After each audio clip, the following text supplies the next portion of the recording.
So what I decided to do is to do the um, the bias binding on the these flaps first, um, because uh, and do the collars later. I'm busy documenting the whole process, and to see if one cannot make it a bit more efficient. So I decided that when you sew the collar, you first do the back collar, and you attach the two panels, but then you need to iron the seam open, and then come back and do the sewing. So, and you don't want to move between the table and the sewing station and the sewing machine too much. So what I'll do is I finish all the sewing that you can finish. So which is the binding, then the darts at the back of the shirt, and then you go back and you iron open the collar, and you sew the back collar. Then you go back, you do the ironing, and then you come back and you finish the collar, and then you just move to the overlocker. So I'm busy, as I said, documenting the process to see how one can make it more efficient. And every time that you do the sewing, then, or you make these safari shirts, you are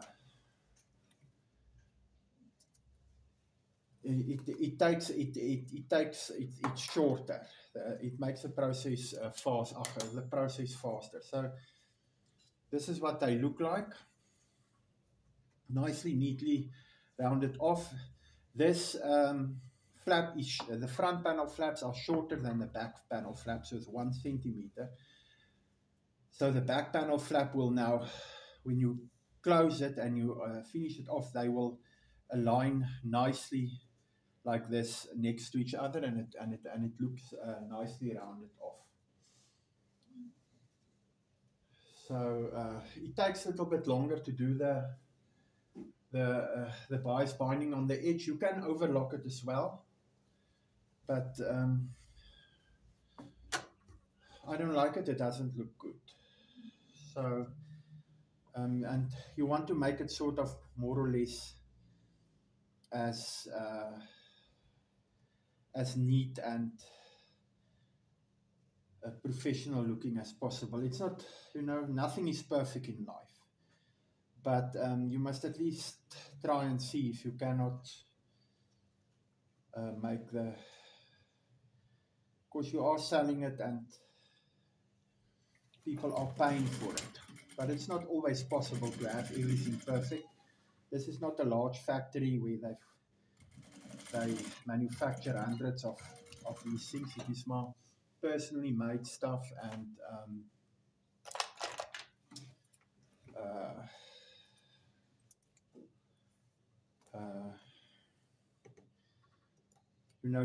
you must do quality control, but it's not always, everything is not always perfect in life.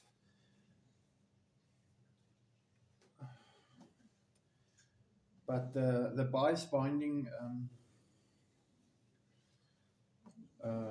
always looks nice on these shirts.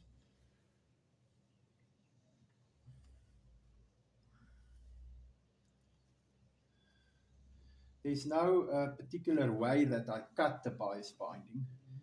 Sometimes they cut it on an angle, but for these t-shirts, for these safari shirts, it's not necessary, because it's just a small piece on the side, and there's you are not going to bend the binding or sew it around a corner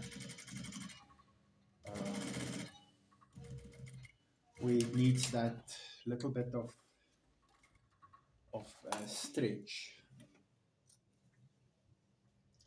The only thing that's important here is if you prepare the bias binding, you must make sure that when you iron it, there where it folds, the two folds are on top of each other, so that when you do the sewing, you catch it on both sides.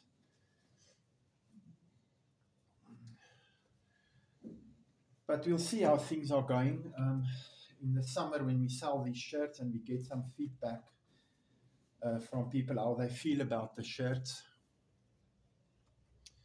You must never be afraid of that when you do these things, because you know, it helps to improve on the quality of the work. You know, you do get clients that are full of nonsense and will complain about everything, but it is important to get a little bit of feedback on your work and make sure that you can improve on the quality of your work in future. But as I say, you know, nothing is perfect.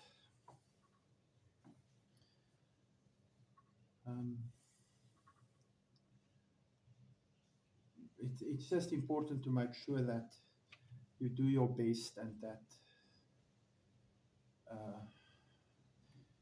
you at least you do something, make something that you yourself will wear and be proud of as well.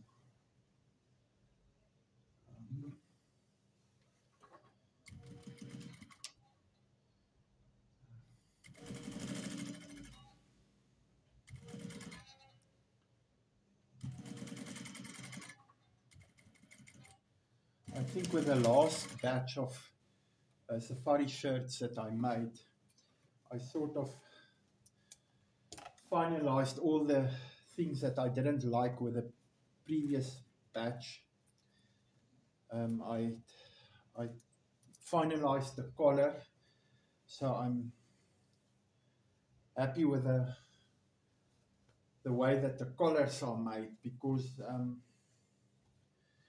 there's a lot of ways. I've researched the ways that you can do the collars, mostly on YouTube, but there are so many ways to do the collars, and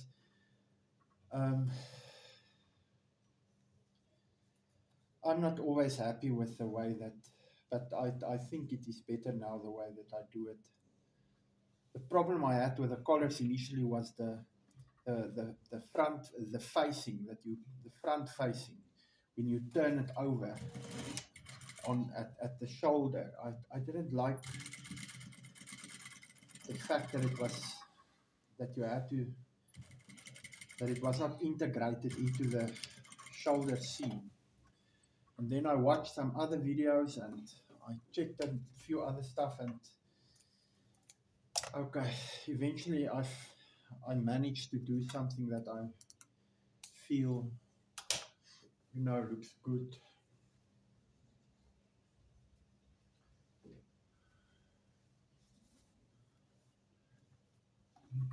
So after these ones, after this,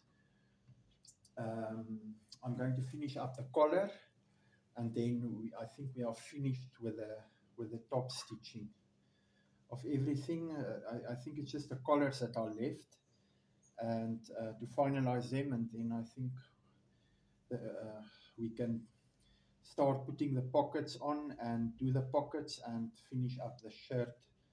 There's still a few more steps. There's still the sleeves that we have to attach, and the yoke, and there's still after the collars, I think I will have to put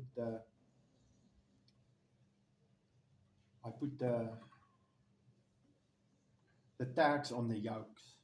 Then all the stitching most of the stitching at the box stitch machine is finished, but I'll just check the process that I've got written down there first. But yeah, when you make these shirts, you can sit the whole day here quickly and finish everything at the lock stitch machine, and then I try to do the process, move over then to overlocking. Okay, so next, when I finish with this, we'll talk again when we do what did I say? What was next? The collars. And then maybe tomorrow we will continue because I haven't printed screen printed the tags yet. So we'll probably only do the rest of the stuff tomorrow, but it doesn't matter. It's just to finish the collars now of today quickly, and then the tags on the yoke.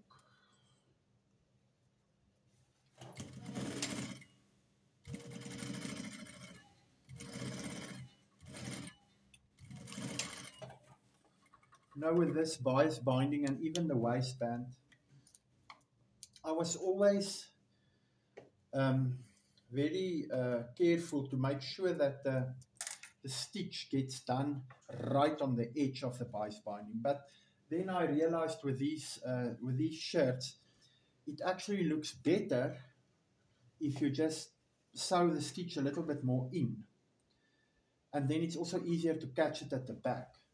So now I do it a little bit more towards the inside. And it looks actually much better.